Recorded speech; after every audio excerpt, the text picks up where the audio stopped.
Welcome back to the Summer Rain channel. Today I'm going to show you how to make your own candle melts. So these are the ones that go into the candle warmers. I absolutely love this project for a beginner because it gets you familiar with working with your candle wax, working with your fragrance oil, learning how to measure all of that stuff without the added step of making a candle. These are super fun to make and I feel like they make the cutest little Christmas gifts, or if you're making stuff for a craft show or something like that, these are absolutely adorable. Without further ado, let's dive in and learn how to make our melts. Just a few things before we dive in. Oftentimes when people are making candles or they're making candle melts, they want to get the best scent possible. Be very, very careful and very mindful of what your maximum fragrance load is for your candle wax. Mine is at 10%, so you never want to go above that. You would think that like if you added more that you would get more scent, but there's only so much fragrance that you can put into each kind of wax. So if you're not happy with the scent throw that you get with your wax, maybe try one with a higher fragrance load. I personally love the soy wax that I get, but feel free to use different kinds.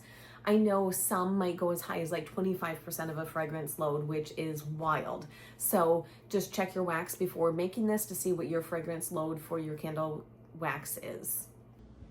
So the first thing that I do, so this will be the clamshells that I am using for our wax melts. I like to figure out how much wax I'm gonna need to melt.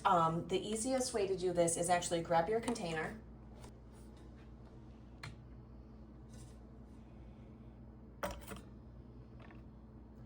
And I'm gonna put my pouring pot on here and tear it out to 0.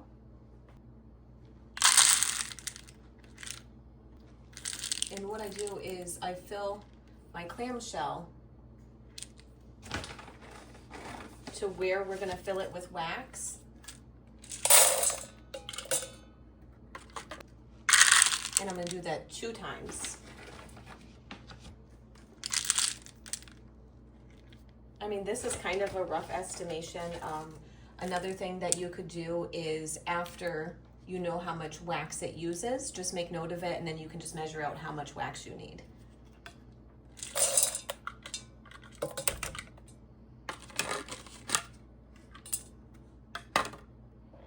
So that's saying 63 grams. I'm just gonna get it down to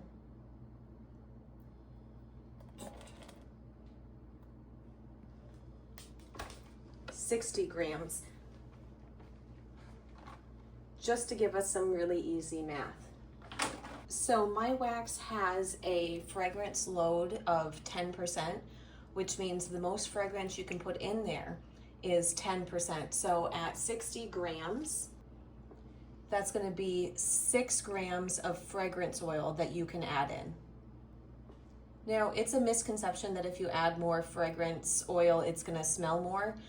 You never go above the maximum fragrance oil load for your wax. If anything, just buy a wax that holds more fragrance.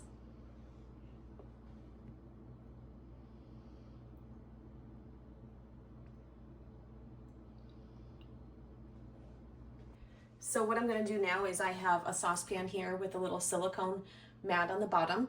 I'm gonna put my pouring pot in there and we're gonna put this on the stove until it's completely melted. For the colors for this candle, I'm using 3 colors. Obviously the original candle color is white, but then I'm also gonna use a pink and I'm gonna use a purple. This keeps falling over, so I'm just gonna use another clamshell just to keep this one balanced. I'm gonna add just a little bit of the color onto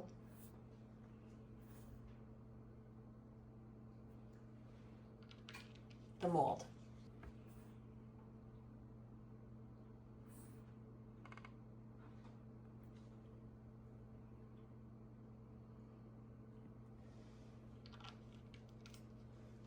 So as you can see, just a wee little bit of the colors in there, which is gonna make a big impact on our wax melt.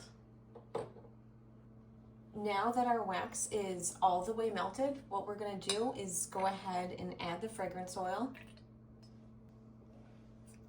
And you are gonna wanna mix this very well. So when I say very well, typically what I like to do is I will mix it for at least 2 minutes. Now the reason why we mix it so long is we want to make sure that the fragrance oil fully binds to the wax, and the only way to do this is through constant mixing for a couple of minutes. So don't be worried that your wax is going to cool down so fast that you have to pour quickly. That's not the case at all. You can go ahead, take your time, and really give your wax the mix that it's going to need. Another thing that you want to think about when you're mixing your wax, and the reason why you have so much time, we want to really pour this at a thicker consistency. So the thinner or the warmer the wax is, the more likely it is to mix the colors in there more than we want it. The cooler the wax is, it's a little bit thicker and it's not going to mix the colors as much. So really taking your time on this will not only help the fragrance oil bind to the wax, but it's also going to give you a better wax melt aesthetically by having the wax cooler, which means that it's not quite as fluid as it is right now. Now that our wax is cooled down, we are going to start pouring it into the mold. Pour directly on where you put that little bit of color. See how I'm pouring on it?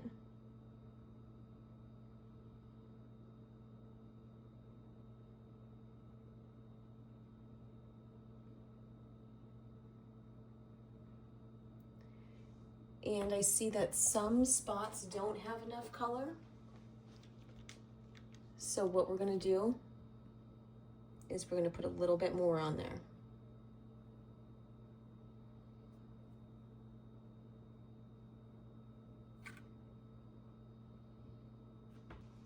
And we don't want it to be just the pink, so we'll hop in with a little bit more purple too.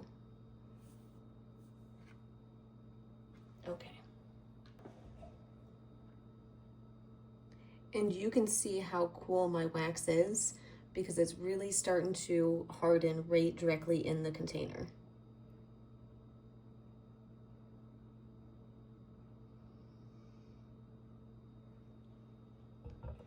Now what I like to do, just come in with a toothpick and just a wee little bit, we're gonna give a tiny swirl. And you can see it mixing up just a wee little bit here. Now we're gonna leave this to completely cool. And then once it's fully cooled, you can see your finished wax melt. After doing this the first time, I'm gonna try it just another way. I'm gonna put the drops directly into the cubes.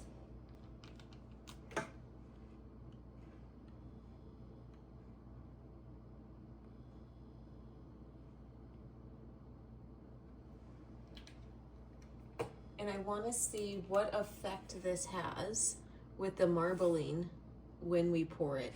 So I'm trying to kind of hit different spots. And then let's come in with our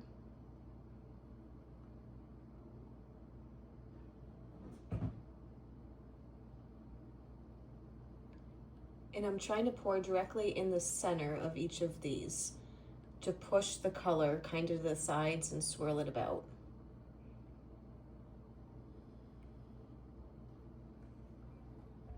Okay, now that looks pretty good, but I also want to come in with some color after.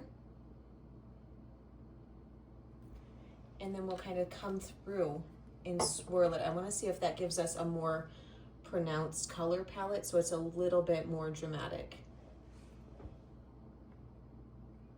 Now I'm going to very lightly swirl.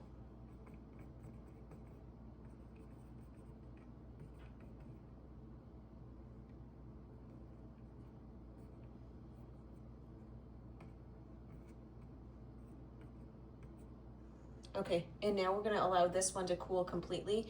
You can already tell there's quite a bit more color in this one than over here in our original one. So let's let it cool and see which one we like better.